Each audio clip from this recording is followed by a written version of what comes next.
నమస్తే, welcome to our channel. నేను సౌజన్య. Sharmila AP PCC చీఫ్గా బాధ్యతలు స్వీకరించిన వెంటనే అన్నయ్య మీద మాటల తూటాలని సంధించడం మొదలుపెట్టింది. అలాగే వాళ్ళు కూడా ఇమీడియట్గా షర్మిల పైన కూడా మాటల తూటాలని ప్రారంభించేశారు. మరి ఈ అంశాన్ని ఏ విధంగా చూడాలి, ఏంటి ఆ చేసిన కామెంట్స్ని చూస్తుంటే చాలా డీప్గా అర్థాలు వస్తున్నాయి.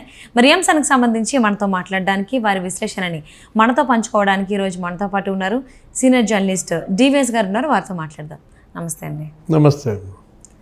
షర్మిల ఏపీ పీసీసీ చీఫ్గా బాధ్యతలు తీసుకున్న వెంటనే ఇమీడియట్గానే జగన్మోహన్ రెడ్డిపై మాటల తూటాలని వదిలేస్తూ ఉన్నారు. ఆవిడ ఇక్కడ తెలంగాణలో చేసిన పనుల గురించి కంపేర్ చేస్తూ కూడా కామెంట్ చేశారు. పంపించేస్తాను ఇక్కడ ఉన్నటువంటి నియంత్రణ కూడా అని. సో ఇమీడియట్గా మళ్ళీ అటు నుంచి కూడా వైసీపీ నాయకులు, కార్యకర్తలు కూడా మళ్ళీ వైఎస్ షర్మిలాని కూడా నిందించడం, ఆమె మీద కూడా మాటలు తోటాలు వేయడం, ఇవన్నీ అవుతూనే ఉన్నాయి. అంటే అసలు ఆవిడ చేసిన కామెంట్స్ని కనుక మనం ఫస్ట్ చూసుకున్నట్లయితే ఏ విధంగా చూడాలి, అసలు ఎలా తీసుకోవాలి అంటారు అర్థాలు? అంటే మొదటి రోజే మంట పుట్టించింది. ఇది షర్మిల బాధ్యతలు స్వీకరించిన మొదటి రోజే ఆంధ్రప్రదేశ్లో మంట పుట్టించిందనమాట.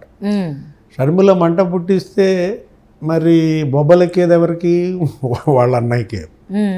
ఎందుకంటే అధికార పార్టీ అక్కడ ఉన్నది వాళ్ళ అన్నయ్యే కాబట్టి. ఆమె అడుగుపెట్టిన తొలి రోజే ఆవిడ కాన్వాయ్ని ఆపేశారు. అవును. ఎయిర్పోర్ట్ నుంచి ఆంధ్రరత్న భవన్కి ఛార్జీ తీసుకోవడానికి వెళ్తుంటే నీకు మధ్యలో ఏం చేశారు, ఏదో ట్రాఫిక్ ఆంక్షలు అని చెప్పి ఆమె కాన్వాయ్ని ఆపేసేసరికి ఒక అరగంట సేపు అక్కడ ఉన్న రుద్రరాజు, ఆ పద్మశ్రీ వాళ్ళంతా బైఠాయించారు ఇక్కడ రోడ్డు మీద. అంటే ఒక రకంగా షర్మిలని పెంచారు. స్క్రీన్ మీద ఒక గంట సేపు, మనకు 2 గంటలు మీడియా మొత్తం ఏది చూపించింది? షర్మిలనే చూపించింది. ఆమె ఏదో సజావుగా ఆమె దారిని ఆమె నెలనిచ్చి సంతకం పెట్టించేసి మాట్లాడేసుకుని వెళ్ళిపోయేది.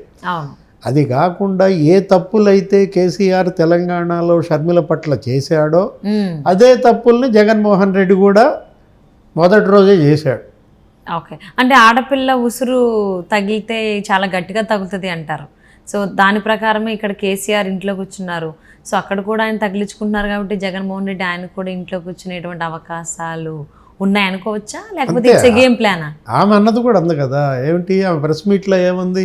తెలంగాణలో ఒక నియంత్రణ ఇంటికి పంపించాను డాష్ డాష్ అంది. అంటే ఆ డాష్ డాష్ ఏంటి? ఏపీలో మా అన్నయ్యని అంతా అతను కూడా ఇంటికి పంపించడం ఖాయమని చెప్పేసినట్లే. అంటే లిటరల్లీ వైఎస్ షర్మిల ఎక్కడ అడుగు పెడితే అక్కడ అధికార ప్రభుత్వం వెళ్ళి ఇంట్లో కూర్చుంటుంది. అంతే అంతే. ఇప్పుడు ఒకటి మామూలుగా ప్రజాస్వామ్య ప్రకారం జరిగితే ఏమి ఉండదు, ప్రజలు నిర్ణయించుకుంటారు. వీళ్ళే ఒక వ్యక్తిని, ఒక పార్టీని అణగదొక్కితే ప్రజలు ఊరుకోరు. ఆ వ్యక్తిని, ఆ పార్టీ వెనక నిలబడతారు, తొక్కితే ఇంకా పైకి లేస్తారు. ఎందుకంటే బాధితుల వైపే ప్రజలు ఉంటారు. ఇప్పుడు వీళ్ళు బాధితులు అవుతున్నారు. జగన్మోహన్ రెడ్డి బాధితులు కావచ్చు, కేసీఆర్ బాధితులు కాబట్టే ప్రజలు వాళ్ళకు అండగా నిలబడ్డారనమాట. మనం చూసాం తెలంగాణలో షర్మిల పట్ల కేసీఆర్ ప్రభుత్వం ఎలా వ్యవహరించింది. ఆమెను పోలీస్ స్టేషన్లో పెట్టారు. ఆమె కోసం ఆమె తల్లే పోలీస్ స్టేషన్కి వెళ్లాల్సిన పరిస్థితి. షర్మిల వాహనాన్ని ట్రాలీ వెహికల్లో లాక్కుపోయారు, తగలబెట్టారు క్యారవాన్ను. ఇదంతా ఇప్పుడు ఇక రేపు ఆంధ్రప్రదేశ్లో జగన్మోహన్ రెడ్డి కూడా ఆ తప్పులే చేస్తాడా? మొదటి రోజే మనకు కనపడింది ఆ తప్పు. ఇప్పుడు రేపు ఆమె మొత్తం జిల్లాల టూర్కి పిలిపించింది. రోజుకు 3 జిల్లాల చొప్పున 9 రోజుల్లో 9 మూళ్ళు 27 జిల్లాలు తిరుగుతానని చెప్పి. అంటే ఏంటి? మొత్తం సుడిగాలి ప్రచారానికి షర్మిల సిద్ధమైంది. మొదటి ప్రెస్ మీట్లోనే అన్న వైఫల్యాలను తూర్పారబట్టింది. 10 లక్షల కోట్ల అప్పుల్లో ముంచాడు. మరి ఇంతమంది ఎంపీలను గెలిస్తే ప్రత్యేక హోదా తెచ్చాడా? ఆ రోజు హోదా కోసం దీక్షలు చేసిన జగన్ రెడ్డి మరి అధికారంలోకి వచ్చి చేసిన ఉద్యమం ఏంటి? గెలిపించిన ఎంపీలంతా కూడా బీజేపీ ఎంపీలంది, వైసీపీ ఎంపీలు కాదు, వాళ్ళు బీజేపీ ఎంపీలంది. అంటే ఏంటి? వైసీపీ బీజేపీ బీ టీం అనేది ఎవరు చెప్తున్నారు? మనం చెప్పటం కాదు, ప్రతిపక్షాలు తెలుగుదేశం జనసేన అంటాం కాదు, చెల్లే అంటోంది. అన్న పార్టీ బీజేపీ బీ టీమ్గా మారింది అని చెల్లి చెప్పినప్పుడు ప్రజలు నమ్మకుండా ఎందుకుంటారు? షర్మిల నిన్న చేసిన విమర్శల్లో చాలా తీవ్రమైన విమర్శన ఏంటి? అసలు ఈయన క్రిస్టియన్నేనా? జగన్మోహన్ రెడ్డి క్రిస్టియన్ అయితే మణిపూర్లో మరి 2000 చర్చిలు తగలబెడితే నువ్వు కనీసం ఖండించవా? 60,000 మంది క్రిస్టియన్లను రోడ్ల పాలు చేస్తే క్రిస్టియన్ అయి ఉండి నువ్వెందుకని ఖండించలేదు అని అడిగింది.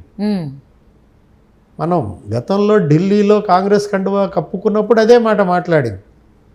కాకపోతే అక్కడ జగన్ రెడ్డిని టార్గెట్ చేయలేదు, జనరల్గా అన్నది. ఇక్కడ మాత్రం అసలు నువ్వు క్రిస్టియన్వేనా అని ప్రశ్నించినప్పుడు మరి క్రిస్టియన్ సమాజం ముందు ఆ ప్రశ్న తీవ్ర అలజడి రేకెత్తిస్తుంది. ఏ ఓట్ బ్యాంక్ అయితే ఇవాళ జగన్మోహన్ రెడ్డిని గెలిపించిందో, అధికారం చేపెట్టి ఇట్లా చేసిందో, ముఖ్యమంత్రి అయ్యాడో, ఆ క్రిస్టియన్ ఓట్ బ్యాంక్, ముస్లిం vote bank, weaker sections BC, ST వీళ్ళందరినీ రేపు షర్మిల టార్గెట్ చేయబోతాను. ఈ దాడులు గత 5 ఏళ్లలో ఎస్సీల పైన జరిగిన దాడులన్నీ ఆమె రేపు ప్రజల్లోకి తీసుకువెళ్ళే అవకాశం ఉంది. ఎక్కడ విశాఖలో డాక్టర్ సుధాకర్ని ఎలా అమానవీయంగా ఆ కుటుంబాన్ని ఇబ్బంది పెట్టారో మనం చూసాం. చనిపోయాడు, ఒక వైద్యుడు అనమాట. కడపలో డాక్టర్ అచ్చెన్నని హత్య చేశారు, వెటర్నరీ డాక్టర్. శిరోముండనాలు, సజీవ దహనాలు, గతంలో ఎప్పుడూ జరగనంత హింసాకాండ ఎస్సీ, ఎస్టీ, బీసీ, ముస్లింల పైన జరిగింది. బహుశా ఈమె అసలు ఒక ఓదార్పు యాత్ర కూడా టేకప్ చేయొచ్చు. ఎన్నికల లోపు ఎవరైతే చనిపోయారో వాళ్ళందరి ఇళ్లకు వెళ్ళి పలకరించి వాళ్ళల్లో భరోసా నింపే ప్రయత్నం కూడా షర్మిల చేయొచ్చు. అవును, అంటే ఈవిడ కామెంట్ చేయడమే కాకుండా అన్నయ్య పైన, అన్నయ్య డైరెక్ట్గా చేయలేదు కానీ షర్మిల పైన కామెంట్స్ ఆ వైసీపీ నాయకులు మాత్రం చేశారు షర్మిల పైన. సో అంటే అవి కూడా చాలా తీవ్రంగా ఉన్నాయి. అంటే రాజకీయ పరంగా ఆలోచించుకుంటే ఇంకా రక్త సంబంధాలు అవన్నీ పట్టించుకోరా వైసీపీ నాయకులు?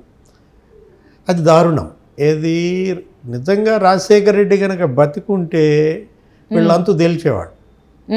ఇప్పుడు తన ఆత్మగానే అంత తేల్చుతారని అనిపిస్తుంది, కూతురు కదా అందులోను. ఇప్పుడు తన కూతురు పట్ల ఇంత అసభ్య పోస్టులు సోషల్ మీడియాలో మరి పేటీఎం బ్యాచ్ పెట్టడం అంటే రాజశేఖర రెడ్డి బతికున్నట్టయితే వీళ్ళకి కనపడే చుక్కలు. ఇవాళ తప్పది. ఒక మహిళ రాజకీయంలోకి వచ్చినప్పుడు ఆ మహిళను స్వాగతించాలా, ఆ మహిళను ఆహ్వానించాలా, ఆమె ప్రచారం ఆమె చేసుకొనివ్వాలి. అవును, అంతే తప్ప ఇలా సోషల్ మీడియాలో అసభ్య పోస్టులు పెట్టడం లేదు. ఆమె యొక్క ఆ నైతికతను, ఆ ధైర్యాన్ని దెబ్బం తీసే ప్రయత్నం అది చాలా దారుణం. ఇప్పుడు సజ్జల రామకృష్ణారెడ్డి నిన్నేదో మాట్లాడాడు. ఏంటి, షర్మిల మీద ఆమె మరి తెలంగాణలో ఉంది కదా నిన్నటిదాకా, ఈ 10 రోజుల్లోనే ఆంధ్రాను అధ్యయనం చేసిందా, ఈ 10 రోజుల్లోనే చదివేసిందా ఆంధ్ర సమస్యలను ఏదన్నాడు. షర్మిల మీకోసం 3000 కిలోమీటర్లు ఇక్కడ పాదయాత్ర చేసింది. ఎక్కడ? ఏపీలో. ఇప్పుడు జగన్మోహన్ రెడ్డి ముఖ్యమంత్రి కుర్చీ షర్మిల కష్టమే కదా. అవును, ఇప్పుడు సజ్జల ఇవాళ 5 లక్షల జీతం, మరి షర్మిల కష్టమే కదా. ప్రభుత్వ సలహాదారు పోస్టు నీకు షర్మిల వల్ల వచ్చింది. ఇచ్చింది జగన్మోహన్ రెడ్డి కావచ్చు, కానీ దానికి కష్టపడింది ముందు ప్రచారంలో అమ్మాను చెల్లే కదా జగన్మోహన్ రెడ్డి కోసం. మరి అలాంటి షర్మిల పట్ల ఈ విధమైనటువంటి వ్యాఖ్యలు అది సరైంది కాదనమాట. వీళ్ళు గమ్మునుంటే వీళ్ళకి గౌరవం పెరుగుతుంది. అవును, తనేమంది షర్మిల, ఎవరైతే నన్ను చూసి భయపడతారో వాళ్ళే నన్ను విమర్శిస్తారు అంది. అంటే ఇప్పుడు ఒక రకంగా వీళ్ళ భయం కనపడుతుంది. జగన్మోహన్ రెడ్డి భయపడుతున్నాడు, చెల్లిని చూసి అన్న భయపడుతున్నాడు అనేది ఇవాళ ప్రజల్లోకి వెళ్ళింది. సజ్జల విమర్శలు, అనిల్ కుమార్ యాదవ్ విమర్శించటం, లేకపోతే వాళ్ళ బాబాయే విమర్శించటం. ఎవరు? సుబ్బారెడ్డి. ఎవరు వారసులో ప్రజలు నిర్ణయిస్తారంట. అది కరెక్టే. ఎవరు వారసులో నిర్ణయించేది ప్రజలే. ఇప్పుడు వైఎస్ పేరు వాడుకునే హక్కు ఈమెకి లేదంట. వైఎస్ పేరుని ఆమె దుర్వినియోగం చేస్తోందంట. తండ్రి పేరు వాడుకునే జన్మ హక్కు కదా కూతురుది. తండ్రి పేరు సద్వినియోగం చేసుకుంటుందా, దుర్వినియోగం చేసుకుంటుందా షర్మిల డిసైడ్ చేసుకుంటుంది. వీళ్ళెవరు చెప్పటానికి? సజ్జలు ఎవరు, అనిల్ కుమార్ యాదవ్ ఎవరు, లేకపోతే నారాయణ స్వామి ఎవరు, సుబ్బారెడ్డి ఎవరు? ఇప్పుడు దీనంతా కూడా నీకేం కనపడుతుంది? భయం కనపడుతుంది. షర్మిల అన్నట్లుగా నేను ఎవరు వదిలిన బాణాన్ని కాదు అంది. నేను స్వతంత్ర మహిళను అంది. బాణం కాదు, బాంబు. షర్మిల కడప బాంబు అనమాట. లేకపోతే పులివెందుల గొడ్డలి. వీళ్ళ భాషలో చెప్పాలంటే గొడ్డల భాష అయితేనే వీళ్ళకి అర్థమవుద్ది. ఆషామాషి కాదు. తెలుగుదేశం పార్టీతోనో జనసేనతోనో పెట్టుకున్నట్టు షర్మిలతో పెట్టుకుంటే మంట పుట్టుద్ది. అదే, ఎందుకంటే అక్కడి నుంచి ఆ బ్లడ్డే కదా, జగన్మోహన్ రెడ్డి మిగిల్చిన రక్తమే కదా షర్మిలది కూడా. సో వైఎస్ రాజశేఖర రెడ్డి గారి ఆలోచన విధానం కావచ్చు, అంటే అక్కడ లొకాలిటీలో కొన్ని ఉంటాయి కదా, అంటే పుట్టుక నుంచి కొన్ని వచ్చినవి, వాటిని కొన్ని క్వాలిటీస్ ఉంటాయి. సో అవి షర్మిలలో ఖచ్చితంగా ఉంటాయి. బ్లడ్ బ్రీడ్ ఖచ్చితంగా ఉంటుంది. ఎందుకంటే జగన్మోహన్ రెడ్డి ఎలా ఉన్నో అంత కాకపోయినా అట్లీస్ట్ కొద్దో గొప్ప అయితే వైఎస్ షర్మిలలో ఖచ్చితంగా ఉంటుంది. ఆ సెగ ఖచ్చితంగా జగన్మోహన్ రెడ్డికి తగలొచ్చు, అంటించుకుంటే వైసీపీ నాయకులకు కూడా తగులుతుంది. సో మరి ఏ విధంగా ఉండబోతుంది రాబోయేటువంటి రోజుల్లో? మొదటి రోజే ఇంత హీట్ పెంచేస్తే మరి రాబోయేటువంటి రోజుల్లో ఇంకెంత హీట్ పెంచేటువంటి అవకాశాలు ఉన్నాయి. అందులో రాబోయేటువంటిది వేసవికాలం. మరి ఆ వేసవికాలం మంట ఎవరెవరికి ఇంకెక్కువ అవుతుందో వేచి చూద్దామండి. Thank you so much for spending your valuable time with us, DVS గారు. నమస్తే.